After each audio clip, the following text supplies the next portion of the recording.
آج ثانیہ 9 مئی ہے. آنے والی نسلوں تک بھی یاد رہتے ہیں، وہ ایسے واقعے رہنما ہو جاتے ہیں. وہ احتجاج کے اوپر ہے. تو ایک ٹولہ نکلا، گروہ نکلا، ایک سوچی سمجھی سازش کے تحت پلاننگ کی ان کی آلریڈی پہلے سے. گنڈا پور کی کیا پوزیشن ہے، کیا حیثیت ہے. تحریک انصاف ایک ایجنڈے کے تحت آئی ہے، اس کا ایک ایجنڈا ہے ملک کی تباہی کے لیے. انہوں نے کہا میں اپنے باپ سے ہم نے معافی نہیں مانگی. ان سے آپ معافی مانگیں، کہہ رہے ہیں کہ جی کس باپ سے بھی معافی نہیں مانگتے، اور وہ تو ان کی تربیت ہی ایسی ہے. تحریک انصاف ایک بدتمیز ٹولہ ہے، موالی ٹائپ لوگ ہیں. ایک طرف سے اتنی سخت گولہ باری ہو رہی ہے لفاظی آپ کے خلاف، وہ ایک سگنیچر کی مار ہے. اور ہم جب ڈنڈا دیں گے، وہ پچھلا جو 1.5 سال کا ڈنڈا ہے وہ اس کو بھول جائے گا. لوڈ شیڈنگ جو ہے یہ ہمارا مسئلہ، ہم کہتے ہیں کریڈٹ کوئی بھی لے لے. یہ نہ ہو سی ایم صاحب آئے ہوئے ہیں، دورانیہ بڑھ گیا، گورنر صاحب آئیں، بجلی غائب نہ ہو جائے. سی ایم صاحب میں اگر کچھ کرنٹ ہوتے تو پھر یہ حال نہ ہوتا. اسلم گنڈا پور ایک یہاں پر افسر تھا وابڈا کا، جو مولانا کے شیر باٹ پہ بیٹھا ہوا تھا. پہلے اس کو ولی امین گنڈا پور لایا تھا. ہمارے ڈیرے وال لوگ ہیں، ہمارے بھائی ہیں، ہمارے علاقے کے لوگ ہیں، تو ہمارا مقصد ہے کہ ہم ان کو واپس لے کر آئیں. فیصل خان آپ کو پتہ ہے کہ ویسے بھی ان کی طبیعت آپ کو پتہ ہے کہ وہ ملنسار ہیں، خوش اخلاق ہیں. السلام علیکم ناظرین، میں ہوں زبیر شاہین. آج ثانیہ 9 مئی ہے اور جو مختلف سیاسی جماعتیں ہیں وہ اپنے ہی طریقہ کار سے 9 مئی کے حوالے سے پروگرام بھی کر رہے ہیں، جلسے جلوس بھی کر رہے ہیں، ریلیاں بھی کر رہے ہیں. اور ایک پاکستانی قوم ہے جو اس کو قومی ثانیہ سمجھ کر شدت غم سے نڈھال ہے. آج ہمارے ساتھ جو مہمان ہیں پاکستان پارٹی سے ان کا تعلق ہے، ملک فرحان افضل دھب صاحب. ان کی مسز بھی اسمبلی کی رکن منتخب ہو چکی ہیں، لیکن کچھ ٹیکنیکل جو وجوہات ہیں، جو پشاور ہائی کورٹ کا فیصلہ تھا اس کو سسپینڈ کیا گیا. تو ملک فرحان افضل دھب کی جانب جائیں گے کہ پاکستان پارٹی کی اس وقت کیا پوزیشن ہے. ملک صاحب، جس طرح میں نے ابھی ابتدائی کلمات میں عرض کیا ہے کہ جمعیت علماء اسلام کی بات کریں وہ احتجاج کے اوپر ہے، اور اگر پاکستان تحریک انصاف کی بات کریں وہ بھی احتجاج پر ہے. اس وقت ثانیہ 9 مئی کے حوالے سے پاکستان پارٹی کا کیا اسٹیٹس ہے، آپ لوگ کہاں کھڑے ہیں؟ بسم اللہ الرحمن الرحیم. زبیر بھی سب سے پہلے تو میں آپ کا اور آپ کی دمان نیوز ٹی وی کا انتہائی مشکور ہوں کہ آپ یہاں پر تشریف لائے. دیکھیں جی، کچھ حادثات ایسے ہوتے ہیں جو ہمارے آنے والی نسلوں تک بھی یاد رہتے ہیں. وہ ایسے واقعے رہنما ہو جاتے ہیں جس پہ ہمارے ملک کی سالمیت اور خود مختاری پر سوالیہ نشان اٹھتے ہیں. گزشتہ برس آپ کو یاد ہوگا 9 مئی کو جب ایک سیاسی رہنما کو گرفتار کیا گیا تو اس پر ایک انتشاری ٹولے نے جس طرح ہماری قومی تنصیبات، فوجی تنصیبات، ہمارے شہداء کی جو یادگاریں تھیں، ہمارا موٹر وے ٹول پلازا، اور اس کے علاوہ آپ دیکھ لیں ہمارے جو یادگار تھی جیسے ریڈیو پاکستان تھا پشاور میں، باقی مختلف جگہوں پر انہوں نے جلاؤ گھیراؤ کیا. ساتھ ساتھ انہوں نے ہمارے جو کافی شہری بھی شہید ہوئے، اس میں زخمی بھی ہوئے، ہمارے فوجی جوان بھی زخمی ہوئے، پولیس کے جوان بھی زخمی ہوئے. تو ایک ٹولہ نکلا، گروہ نکلا، ایک سوچی سمجھی سازش کے تحت پلاننگ تھی ان کی آلریڈی پہلے سے. تو انہوں نے ہمارے خود مختاری پہ میں سمجھتا ہوں کہ حملہ کیا ہے. وہ کام انہوں نے کیا جو کام اسرائیل اور انڈیا نہیں کر سکے. جو ان کا خواب تھا وہ خواب تحریک انصاف اور عمران خان کے حواریوں نے اس کو پورا کیا. تو آج بھی ہم نے اس کی مذمت کرتے ہیں، ہم اس کی پہلے بھی مذمت کر چکے ہیں. ایک ویژن ہوتا ہے کہ ملک میں امن کا قیام، ملک کی ترقی، فلاح اور عوام کی خدمات، اور اپنے ملک کے لیے، اسلام کے لیے خدمات، اور اپنے ملک کو ترقی کی طرف گامزن کرے. کوئی بھی سیاسی جماعت آپ کے ملک کے اوپر، آپ کے ملک کی تنصیبات کے اوپر اور آپ کی ملک کی خود مختاری پر کبھی بھی حملہ آور نہیں ہوتی. ہم پہلے سے بھی کہتے تھے کہ تحریک انصاف ایک ایجنڈے کے تحت آئی ہے، اس کا ایک ایجنڈا ہے ملک کی تباہی کے لیے، ملک کی خود مختاری کے اوپر، ملک کی سالمیت کے اوپر یہ حملہ کرنا چاہتی ہے. ان کا ایک بیرونی ایجنڈا تھا جو آپ نے 9 مئی کو دیکھ لیا ہے. اور اس کے بعد کس طرح وہ لوگ نکلے اور انہوں نے پورے پاکستان میں آگ لگا دی، اور ریڈیو پاکستان پشاور جلا دیا، انہوں نے جناح ہاؤس کو جلا دیا. اس کے علاوہ آپ دیکھ لیں وہ آپ کے جو ٹول پلازا تھا چکدرہ کا، اس کو انہوں نے کس طرح جلا دیا. تو مطلب کہ یہ چیزیں وہ ہیں جو ناقابل معافی جرم ہیں. اچھا ملک صاحب، اگر بات کی جائے 2 دن پہلے آپ نے بھی سنا ہوگا جو ہمارے D G I S P R صاحب کی جانب سے جو بیان تھا پریس کانفرنس میں، انہوں جس طرح آپ نے کہا کہ انتشاری ٹولہ ہے، انہوں نے بھی اسی طرح مخاطب کیا.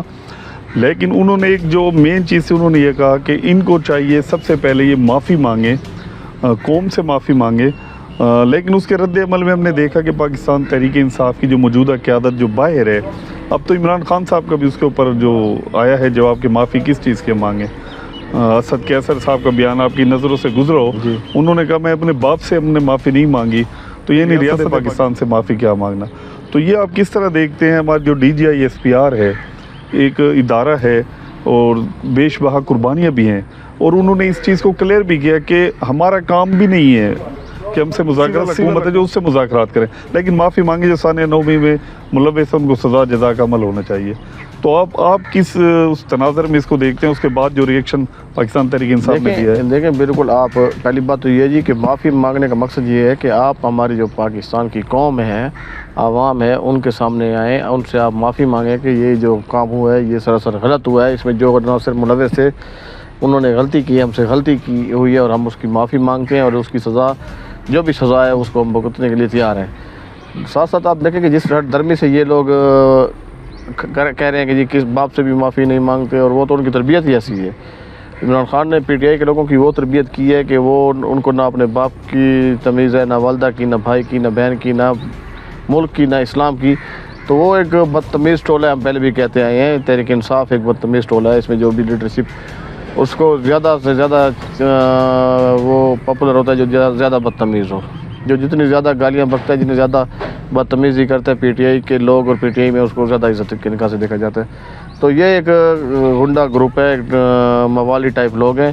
ان کو میں نے پہلے بھی کہا اور اب بھی کہتا ہوں کہ ان کو صحیح ڈنڈا دینا چاہیے، اور ان کو سزا اس طرح سزا ہونی چاہیے کہ یہ عبرت کا نشان بنائیں، تاکہ آنے والی نسلوں میں بھی کوئی یہ نہ سوچے کہ ہمارے شہداء کی یادگاروں کو کس طرح جلایا جا سکتا ہے، یا ہماری جو قومی تنصیبات ہیں، ہمارے جو کروڑوں اور اربوں روپے سے جو منصوبے ہم تیار کرتے ہیں ان کو کس طرح یہ جلاتے ہیں. کوئی ایک منصوبہ یہ بتا دیں جس میں یہ کہ کہیں کہ یہ ہمارا منصوبہ ہے اور اس کو آنے والی نسلیں یاد کریں گی. خود ان کا کچھ ہے نہیں، لیکن یہ ہمارے جو باقی جو پاکستان کے اثاثے ہیں ان کو بھی نقصان پہنچانے کی کوشش کرتے ہیں. تو اس کی ہم کہتے ہیں کہ ان کو اس کی قرار کی سزا دینی چاہیے اور سخت سے سخت سزا ہونی چاہیے. اچھا، جس طرح آپ نے کہا، سب سے پہلے تو یہ ہے کہ جو گورنر فیصل کریم خان کنڈی، ان کا تعلق ڈیرہ اسماعیل خان سے، آپ کو بھی ہم مبارک دیتے ہیں، آپ کی پارٹی کو بھی، DI خان کے عوام کو بھی. تو آج آپ دیکھ رہے ہیں ڈیرہ اسماعیل خان میں جو سب سے بڑا KPK اگر بات کی جائے پاکستان تحریک انصاف کا، 9 مئی کے حوالے سے عمران خان کی رہائی کے حوالے سے ایک پروٹیسٹ کرنے جا رہے ہیں جلسے کی شکل میں بیساکھی گراؤنڈ میں. اور جو صورتحال ہے جلسے کی وہ تو آپ ہی بتا سکتے ہیں، عوامی میں ہیں کیا اس کے اثرات کیا ہیں لوگوں پہ. تو ایک علی امین خان نے جو اسلام آباد میں کیا، اس میں ایک بیان دیا کہ اگر وہ چاہیں کیپ کے اندر اسلام آباد میں وہ جو آپ کے گھر ہے اس کو وہ داخل نہیں ہونے دیں گے. اور دوسرا انہوں نے کہا اگر وہ چاہیں تو جو بلاول بھٹو صاحب آپ کی پارٹی کے چیئرمین بھی ہیں ان کو پشاور گورنر ہاؤس میں بھی وہ نہیں آنے دیں گے. اور آج بھی جلسہ ہے، پتہ ہے آج کیا فرماتے ہیں وہ. تو اس کو آپ کیا دیکھتے ہیں؟ ایک طرف سے اتنی سخت گولہ باری اور یہ لفاظی آپ کے خلاف، اور جو آپ کے گورنر صاحب ہیں وہ بالکل پولائٹ ہیں، کوئی ایسا ریئیکٹ نہیں دے رہے، کوئی چیز نظر نہیں آ رہی ہے. کیا وجہ ہے؟ جی دیکھیں، خوف زدہ ہیں آپ لوگ، یہ کیا ہے؟ نہیں دیکھیں، میں آپ کو اس پر میں نے باقاعدہ اسٹیٹمنٹ بھی دی ہے. ہمارے چیئرمین بلاول بھٹو صاحب اور فیصل کریم کنڈی صاحب کو اچھی طرح سے معلوم ہے کہ گنڈا پور کی کیا پوزیشن ہے، کیا حیثیت ہے. وہ اس لیول کا نہیں ہے کہ اس کو فیصل کریم کنڈی یا بلاول بھٹو ڈسکس کریں یا اس کو رپلائی کریں کہ وہ ایک سگنیچر کی مار ہے. وزیر اعلیٰ اگر ایک سگنیچر پولیٹیکل ہو جائے تو یہ نہ اس کی حکومت رہے گی اور نہ اس کی وزیرشپ رہے گی. اور پھر آپ کہتے ہیں کہ گورنر کی سائڈ پہ اشارہ بالکل اگر یہ اسی سسٹم میں رہے گا، رکاوٹ بنے گا. اور ہماری جو 4 کروڑ 5 کروڑ کی آبادی ہے اور ہمارے جو لوگ ہیں ان کے جو مسئلے مسائل ہیں ان میں یہ اگر رکاوٹ بنے گا تو بالکل ہو سکتا ہے کہ گورنر لگ بھی جائے. کہ ہوائی فائرنگ کرتا ہے نا، کہ جب وہ پریکٹیکلی کرے گا تو اس کو اس کا رزلٹ مل جائے گا. اور ہم جب ڈنڈا دیں گے وہ پچھلا جو 1.5 سال کا ڈنڈا ہے وہ اس کو بھول جائے گا.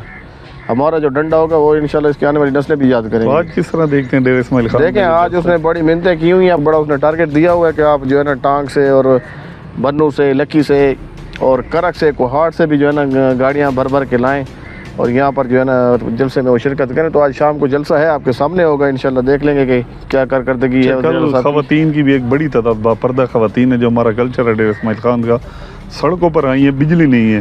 اور یہ کیا وجوہات ہیں؟ اب وفاقی ادارہ ہے، جب ہمارے CM صاحب بھی ڈیرہ اسماعیل خان آتے ہیں تو دوران یہ کیوں بڑھ جاتا ہے لوڈ شیڈنگ کا، جبکہ انہوں نے تو اعلان کیا تھا کم سے کم ہو. دیکھیں جی، میں آپ کی بات ٹھیک ہے. DI خان میں اس ٹائم جو سب سے بڑا مسئلہ ہے وہ بجلی کی لوڈ شیڈنگ کا ہے. اور میں ابھی بھی اب جب ہم اور آپ آپ کے چینل پہ بات کر رہے ہیں تو ہمارے گورنر کے فیصل کریم کنڈی صاحب نے اس ٹائم بھی چیف پریس کو اپنے آفس میں بلایا ہوا ہے. یعنی ابھی انہوں نے بلایا ہوا ہے. ان کی اسی چیز پر میٹنگ بھی شروع ہے ہماری. کل بھی فون پہ ان سے بات ہوئی ہے. ہم پشاور میں بھی, اسلام آباد میں ہماری فتح اللہ خان میاں خیل ہمارے مسز نائمہ کنول اور فیصل خان کی اور باقی لغاری صاحب, ان سے اس چیز پر تفصیلی بات ہوئی ہے. چاہے کوئی بھی جماعت کریڈٹ لینا چاہے, پہلے بھی آپ دیکھ لیں کہ جب ہمارے گورنمنٹ تھی, ہم وفاقی وزیر تھے فیصل کریم کنڈی صاحب, تو اس ٹائم بھی مولانا صاحب ہمارے منصوبوں پر آ کے وزیر اعلیٰ سے تفتیاں لگواتے رہے اور افتتاح کرواتے رہے. اور جلد بازی یہ کی کہ وہ ابھی ان کا فنڈ ریلیز نہیں ہوا تھا, لیکن وہ تفتیاں لگوا کے, جس کا نقصان یہ ہوا کہ وہ صرف تفتیاں رہ گئی. تو ہم نے پھر بھی کہا کہ چلو جی کوئی نہ کوئی کام ڈی خان کے لیے, جیسے واڈا کا سرکل تھا اس کا کریڈٹ مولانا صاحب لینا کی کوشش کر رہے تھے. تو اب ان کے بعد گنڈا پور صاحب آ گئے. لوڈ شیڈنگ جو ہے یہ ہمارا مسئلہ, ہم کہتے ہیں کریڈٹ کوئی بھی لے لے. ہمارے ڈی خان میں 22 گھنٹے اس گرمی میں, بلکہ اگر اس وقت ہم انٹرویو لے رہے ہیں تو ناظرین لائٹ نہیں ہے, اس لیے آفس سے باہر ہم تو آپ دیکھ لیں. وہ پوزیشن بھی آپ دیکھ رہے ہوں گے ملک صاحب کی گرمی کی وجہ سے.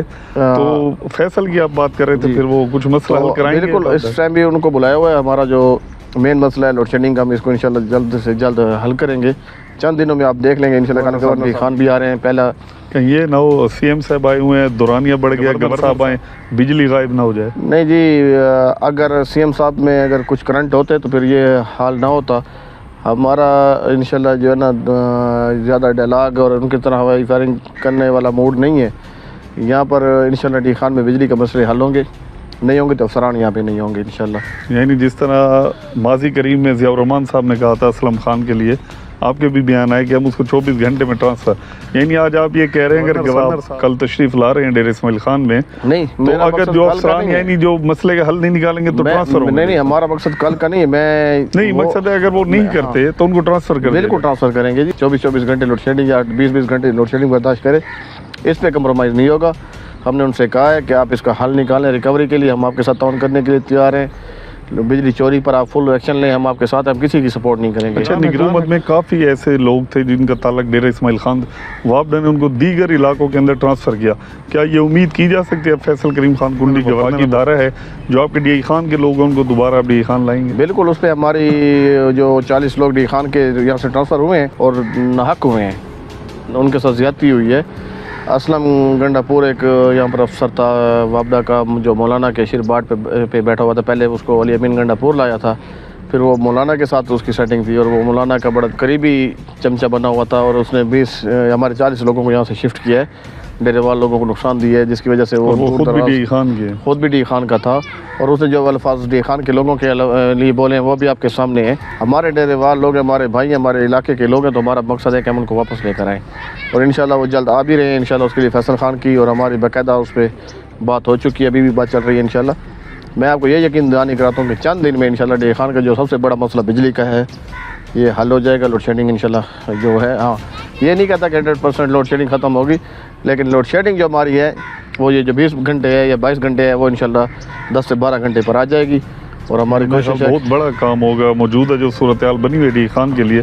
ملک صاحب اگر بات کریں فیصل کریم خان کنڈی اب گورنر ہے, اور تو ویسے بھی بہت کشادہ ہے, خوبصورت ہے, تو کیا ڈیرہ اسماعیل خان کے لوگوں کے لیے جس طرح اگر کہیں کنڈی ماڈل فارم ہاؤس میں جاتے ہیں یا دھپ ہاؤس میں جس طرح لوگ کھلے ڈلے آتے ہیں, کیا وہاں بھی جیالوں کے لیے اور ڈیرہ اسماعیل خان کی عام عوام کے لیے دروازے گورنر کھلے ہوں گے؟ یا میرا خیال میں آپ حال بردواری والے دن ادھر تھے اور آپ نے ہمارے گورنر کا حال بھی دیکھ لیا کہ جس طرح جیالوں نے بالکل جس طرح وہ عوام کے اندر تھے, کوئی پروٹوکول یا کسی کے ساتھ یہ نہیں تھا کہ کسی کو زیادہ پروٹوکول اور کسی کو اگنور کیا گیا, بلکہ ڈی خان اور بلکہ کے پی کے سے جو لوگ آئے ہوئے تھے سب کو ملے بھی ہیں, اور ساری رات بھی ادھر ہی تھے. صبح لوگوں کے ساتھ انہوں نے ناشتہ کیا ہے. باقی سسٹم ہے. فیصل خان آپ کو پتہ ہے کہ ویسے بھی ان کی طبیعت آپ کو پتہ ہے کہ وہ ملنسار ہیں, خوش اخلاق ہیں, ان کا لوگوں کے ساتھ ہمیشہ اپنے نہ سیکورٹی کا وہ پرواہ کرتے نہ کسی قسم کی. ہم نے ایک ٹیم بنائی ہوئی ہے انشاءاللہ, جس طرح عوام نے ہم پر اعتماد کیا ہے تو انشاءاللہ ہم بھی اپنی عوام پر پورا اتریں اور ان کو انشاءاللہ ہم سرخ روح ہو تاکہ آنے والے الیکشن میں بالکل نصیب کر سکیں گے. بالکل, اس میں کوئی شک نہیں ہے. ناظرین, اس وقت اگر بات کریں ڈیرہ اسماعیل خان جو پارٹی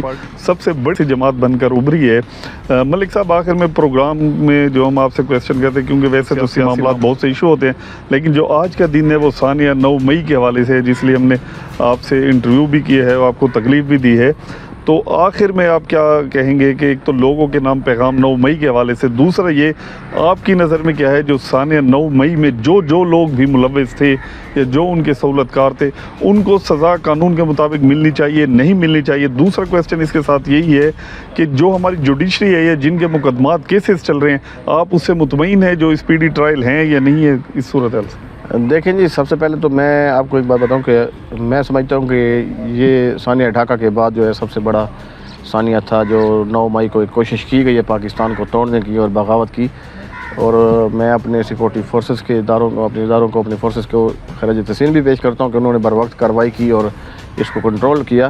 لیکن میں اپنے نوجوانوں کو، اپنے علاقے کے، اپنے پاکستان کے نوجوانوں کو کہوں گا کہ خدا را آپ کسی بھی جماعت سے آپ کا تعلق ہو، لیکن سب سے پہلے پاکستان ہے، اور پاکستان ہے تو ہم لوگ ہیں۔ اگر سیکورٹی فورسز ہیں تو ہم لوگ ہیں۔ آپ دیکھیں ہمارے ڈی خان میں جو دہشت گردی میں ہمارے پولیس کے اور آرمی کے جوانوں نے اور ایف سی کے جوانوں نے جو شہادتیں دی ہیں، یا ہمارے سول لوگوں نے جو شہادتیں دی ہیں، وہ کسی سے چھپی نہیں ہے۔ ہم نے 20 سال سے تو ڈی خان کے لوگ دہشت گردی زندگی گزاری ہے۔ آپ کو یاد ہے کوئی یہاں پر موبائل کی سہولت بند تھی، موٹر سائیکل بند تھے، باقی سسٹم بہت زیادہ سختیاں تھیں۔ تو میں اپنے نوجوانوں کو کہوں گا کہ آپ نے وہ اگر ٹائم نہیں دیکھا تو آپ اپنے بڑوں سے پوچھیں، اور ایسے جو انتشاری ٹولے ہیں آپ ان سے دور رہیں۔ اپنے ملک کے خاطر، اپنے پاکستان کے لیے اور اپنے لوگوں کے لیے آپ آگے بڑھیں تاکہ آپ اور ہم لوگ مل کر اپنے ملک کی اور اپنی قوم کی خدمت کر سکیں۔ ساتھ ساتھ میں یہ بھی کہوں گا کہ جو ہمارے جوڈیشری کی جو کیسز ہیں ان کو اسپیڈلی ورک کرنا چاہیے۔ آج دیکھ لیں کہ یہ نہیں کہ ہم بشرا بی بی جو ہے وہ اپلیکیشن دے کے میں نے بنی گالا میں رہنا ہے تو آپ سب جیل ڈکلیئر کر دیں، اور یہاں پر اگر کوئی بھی عزت دار خاتون ہو ڈی خان کی یا کسی بھی ضلع کی اور وہ اپیلیں کرتی رہے اور اس کا کوئی اتنا بڑا کیس نہ، اور وہ ہمارے جیلوں میں جس طرح ہمارے جیلوں کے حالات ہیں، جو سسٹم آپ کے سامنے ہے، جو باتیں ہم سنتے ہیں، تو ان کو تحفظ نہ ہو جیلوں میں بھی، اور باقی ایک کسی بھی لیڈر کی بیوی ہو تو وہ وہاں پر پڑی ہو، اور اگر پھر ساروں کے ساتھ یہ ہوتا پھر بھی ہم مانتے ہیں۔ آپ کو یاد ہوگا کہ بے نظیر کے ساتھ جس طرح وہ جیلوں میں انہوں نے جیلیں گزاری، اور کے سامنے جو جیلیں گزاری ہیں، اور یہی عمران خان تھا جو امریکہ میں اسٹیڈیم میں ٹھہر کے کہتا تھا کہ میں جاؤں گا اور یہاں سے سب سے پہلے ان کے جو سہولیات عمران خان کو شاہد صاحب کی تو زبان کاٹ دی گئی۔ نہیں، اس نے کہا تھا نا جی، آپ کو یاد ہوگا یہ وزیر اعظم تھا امریکہ میں، اس نے اسٹیڈیم میں کہا تھا کہ میں جب پاکستانی قوم سے یہ خطاب کر رہا تھا تو میں جا کے ان کے اے سی نکال دوں گا اور فریج نکال دوں گا۔ اور اب آپ کو پتہ ہے کہ اس کے جو کھانے کا خرچہ ہے اور جو اس نے بارک لی ہوئی ہیں، جو جمز کے اس نے فیسلٹیز لی ہوئی ہیں، تو وہ تو آرام سے بیٹھا ہوا ہے، اور اس کی بیوی جو ہے بنی گالا میں شفٹ ہوتی ہے، کبھی کبھی کہتے ہیں مجھے جیل میں شفٹ کر دیں۔ ہم اس چیز کے خلاف ہیں، چاہے کچھ بھی ہو۔ ہم کہتے ہیں کہ اگر قانون ہے تو سب کے لیے ایک ہونا چاہیے، سزا اور جزا ہونی چاہیے۔ اگر کل میں اپلیکیشن دوں کہ مجھے فلاں بندے کو جو ہے آپ گھر میں سب جیل قرار دے دیں، اس طرح نہیں ہونا چاہیے، بلکہ سب کے لیے ایک ہی ہونا چاہیے تاکہ سزا اور جزا بھی ہو اور لوگوں کو کچھ تو سبق بھی ملے گی۔ بہت شکریہ جی۔ ناظرین، آپ نے دیکھا ہمارے ساتھ جو تھے ملک فرحان افضل، جو آج کے انٹرویو ہے جو ثانیہ 9 مئی کے حوالے سے ہم نے کہا، جیسے میں نے ابتدائی کلمات میں کہا، آج پوری پاکستانی قوم جو ہے وہ شدت غم سے نڈھال ہے۔ ایک ایسا ثانیہ پاکستان کی تاریخ میں یہ رونما ہوا جس کی مثال پہلے نہیں ملتی۔ اپنے ہی پاکستان سے تعلق رکھنے والے جو لوگ تھے، اپنے ہی اداروں پر، اپنی ہی املاک پر، اپنے ہی شہداء کی یادگاروں پر جس طرح وہ حملہ آور ہوئے، اور جو ہمارے سیکیورٹی کے نوجوان ہیں، فورسز کے ہیں، پولیس کے ہیں، بڑی تعداد میں وہ زخمی بھی ہوئے، ان کا کہنا یہی ہے کہ جوڈیشری کو اسپیڈی ٹرائل کے حوالے سے جو بھی لوگ ملوث ہیں ثانیہ 9 مئی میں، چاہے سہولت کار ہیں، براہ راست ہیں، یا کسی بھی حوالے سے ان کا کہیں بھی کردار نظر آتا ہے، ان کو سزا جزا کا عمل ضرور ہونا چاہیے، اور قانون سب کے لیے برابر ہو، چاہے بشرا بی بی ہو یا کوئی اور عام خاتون ہو، قانون سب کے لیے یکساں ہونا چاہیے۔ باقی فیصلہ عوام نے کرنا ہے۔ اس کے ساتھ ہی ہمیں اجازت دیجیے۔ اللہ حافظ۔